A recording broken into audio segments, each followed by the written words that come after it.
Benvenuto in Italia oo laga wado ku soo dhawaada Talyaaniga. Assalaamu calaykum. Talyaaniga dhulka farshaxanka iyo suugaanta filimada iyo moodeelka mid ka mid ah wadamada ugu wanaagsan ee loo aado dalxiiska dal leh xeebo qurxoon farshaxano taariikhi ah taalooyin tiro badan iyo dhismayaal qadiimi dal baray dunida cunooyin kaas oo looga dabaaldego adduunka oo dhan leh dhadhan gaar ah oo aadan meel kale ku arkaynin dalkii baray dunida biisaha dhadhanka mac baastada aan maalin walba cunno iyo mootooyinka Vespa dhulka lagu farsameeyo boorsooyinka qaaliga ah baabuurta Ferrari iyo Lamborghini maanta waxaan safar gaaban ku tegaynaa Talyaaniga si aan wax uga ogaano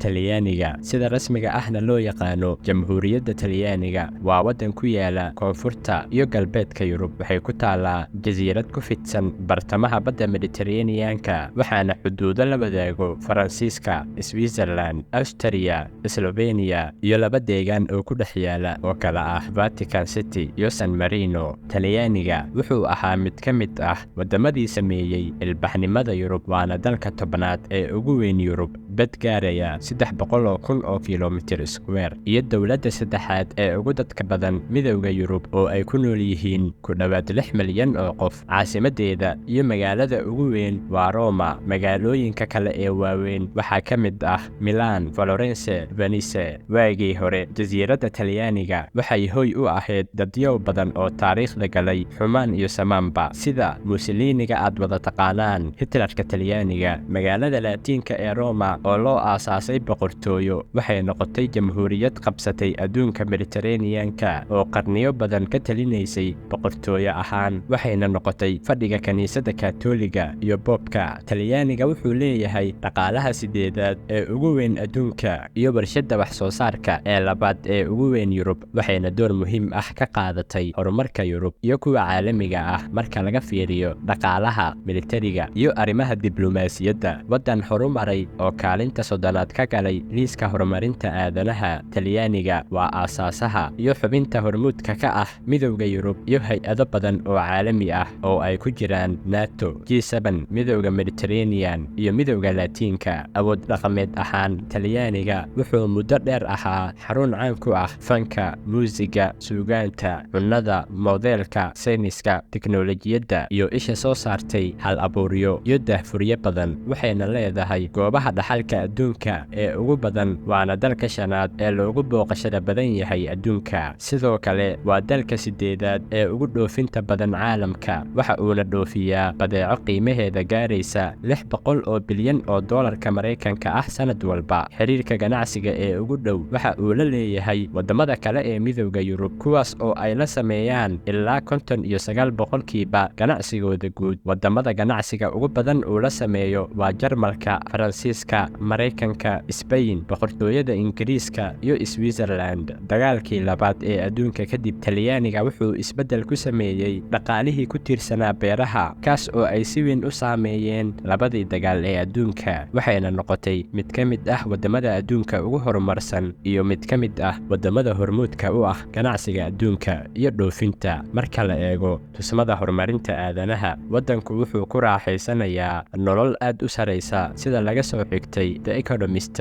Talyaaniga waa dalka sideedaad xagga nolosha ee ugu tayada sareeya adduunka wuxuuna leeyahay keedka dahabka ee saddexaad ee ugu weyn adduunka waana dalka saddexaad ee ugu badan ee wax ku biiriya miisaaniyadda midowga Yurub warshadaha baabuurta waa mid ka mid ah warshadaha ugu muhiimsan ee Talyaaniga waxaa lagu qiyaasaa 100 bilyan oo dollar taas oo ah 9.3% wax soo saarka Talyaaniga baabuur badan oo qaali ah ayaa lagu farsameeyaa Talyaaniga sababtuna waa muhiimadda farshaxanka waxayna ka muuqataa naqshadaha gaarka ah ee baabuurteeda sida Ferrari iyo Fiat oo leh muuqaal aanad ka heli doonin inta badan baabuurta raaxada sidoo kale Talyaaniga waxaa ku yaala shirkadaha fashionka ee dunida ugu qaalisan sida Gucci iyo Valentino intaan ayuu ku egyahay muuqaalkeena wassalaamu calaykum waraxmatullaahi wabarakaatuh